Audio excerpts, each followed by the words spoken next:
嗨，这里是耶莱娜 AIGC 频道。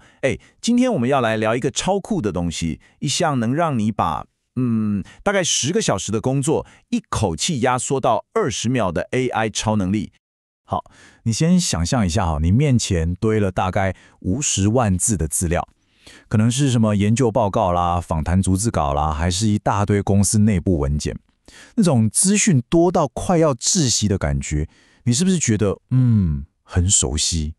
而且你也知道啊，要从这一片茫茫的文字大海里面捞出真正有价值的东西，哇，那至少要花10个小时，还得要一个字一个字慢慢看，一行一行的标记，那种绝望感，相信我们都懂。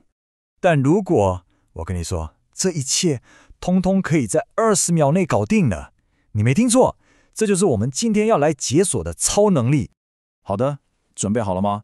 今天我们就要一起来揭开这个秘密，看看怎么让 AI 从一个普普通通的工具，进化成你专属的思考伙伴。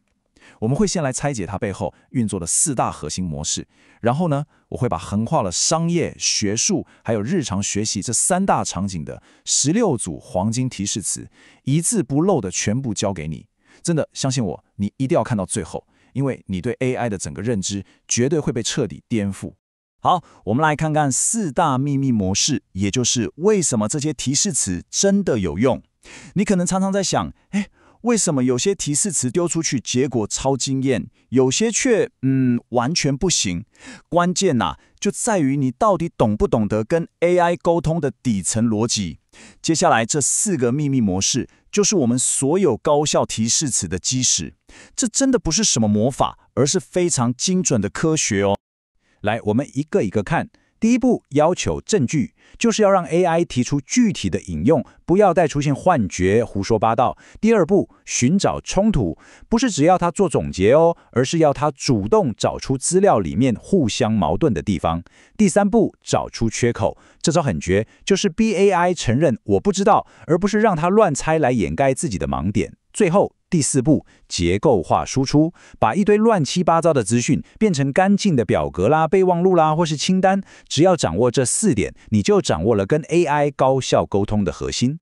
好，理论讲完了，我们马上来点实际的。第一部分我们要看的是建立基础与转换形式的提示词。这一组就是专门用来帮你快速搞懂一大堆资料，然后把它们变成你想要的样子。首先来看第2组。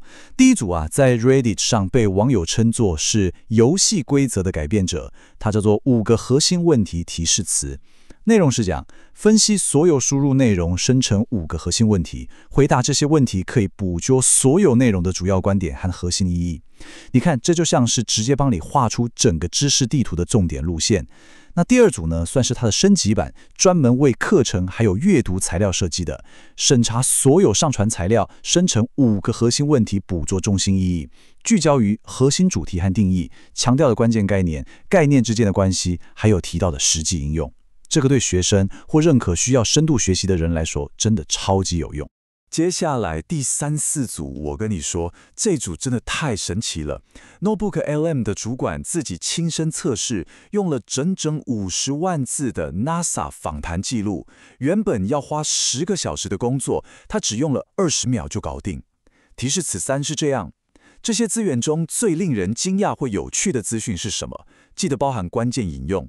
而第4组呢，是它的扩充版，你可以更精准地指定我有兴趣写关于某个主题的内容，这些资源中跟这个主题相关最令人惊讶的事实或想法是什么？记得包含关键引用，请聚焦在某个具体方面，然后忽略其他方面。这真的不是传统关键字搜寻能给你的，它给的是那种灵感的火花。好，现在我们来玩点有创意的。第5组，把它变成一个竞赛节目。让2个主持人来一场竞赛，第一个主持人向第2个提问关于某个主题的问题，总共10个问题，要有选择题和是非题。其中一个主持人有时候会故意答错，另一个再给出正确答案来纠正他。最后分享成绩，你看这是不是超酷？简直是把 AI 变成一个会跟你玩，还会故意犯错来考你知识的学习伙伴呢。再来，第6组是多语言播客的技巧。这是一集完全用某种语言制作的深度潜水特别国际版。特殊指示，全程只能用该语言，除了要澄清一些独特的术语之外，完全不准用英文。如果你想学外语，但一直找不到好的沉浸式材料，现在好了，你可以自己无限生成了。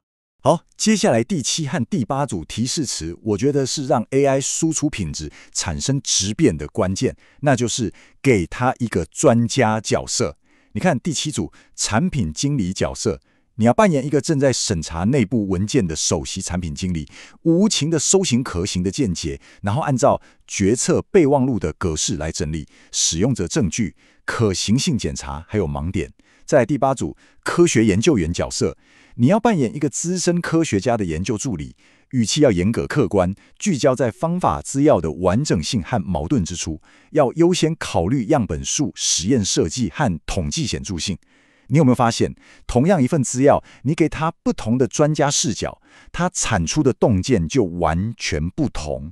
一个是关注市场，一个是关注科学，这就是角色设定的威力。我们继续玩这个专家视角啊。第9组高中老师的角色，你要扮演一个充满活力的高中老师，把这些原始文件翻译成大概国1学生就能听懂的语言。每个回答都要有3个部分，第一是一句话总结，再来是举个例子，最后是词汇解释。再来第10组，这个对做研究超有用哦。文献中枢的提示词，从这些关于某个主题的文章中找出5到10个最常见的主题，然后用一个结构化的表格呈现出来。你看，第9组是把复杂变简单，第10组呢是把混乱变有序。一个是教学高手，一个是研究助理，在学习场景下都超级好用。OK， 基础打好了，现在我们要进入更进阶的部分了，批判性思维。我们要让 AI 陪我们进行更深层次的思考。什么是批判性思维？就是不只看是什么，还要一直去问为什么，甚至要去质疑、去挑战资料本身。第11组就是专门来寻找矛盾的，从这些关于某个主题的文章里找出重要的矛盾或冲突。对于每一个矛盾，都要提供每一方的具体说法是什么，造成分歧的可能原因，还有需要什么样的证据才能解决这个冲突。你看，它不只是找出矛盾，它还会帮你分析原因。然后第12组这个超强，叫做差距分析，分析我这次的尝试和我上传的资料有什么关系。项目是我尝试做什么，我的方法是我遵循了哪些步骤，然后交叉引用那些资料，告诉我我没有遵循哪些方法，我完全漏掉了哪些概念。这个提示词我跟你说简直是复盘神器。当你做一个专案失败的时候，把过程喂给 AI， 它就会像一个超严格的教练，一针见血地告诉你，你到底是在哪一步走错了。好，如果说前面的提示词是帮我们看懂资料，那接下来这2个就是要帮我们采取行动了。第13组实施概念，帮我把某个主题的概念给实施出来。对于每一个相关的资料来源，都要引用关键证据，跟其他资讯做连结，指出冲突的观点，最后提供明确的行动步骤。你看，这就是把知识变成可以一步一步执行的 SOP。再来第14组综合概念，综合主题1和主题2之间的连结，不管它们的连结有多抽象都没关系。这是在干嘛？这是在帮你在2个看起来好像完全无关的点子之间找到那个创新的火花。最后，我们来到了2个重量级的深度分析提示词。第15组主题综合分析，提供关于某个主题准确而且论证充分的资讯，整个结构要包含总览、分析还有资源。这个提示是下去 AI 就可以帮你生成那种很长很有深度的报告。然后第16组这个也很好玩，辩论格式，生成2个主持人针对某个主题进行一场立场完全相反的辩论。这不只是让 AI 自己跟自己吵架哦，这其实是一个超棒的方法，可以帮助你从正反两边非常全面、深入的去理解一个很复杂的议题。哇，一口气讲了这么多，你可能会想说，天哪，这么多，我到底该用哪一个？别担心，我们已经帮你准备好了一个行动工具包。我知道16个提示词真的有点多，你可以一下子不知道从哪里开始用。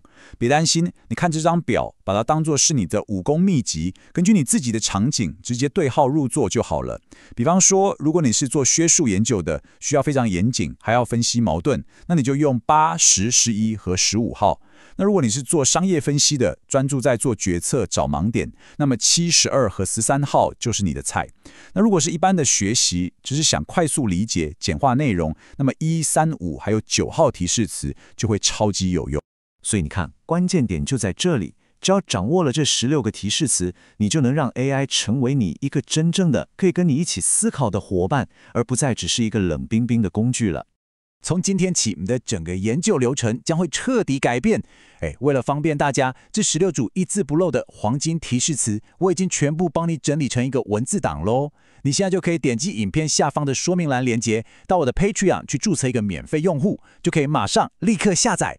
好啦，那我们就期待在下一次的分享中见到你咯，拜拜。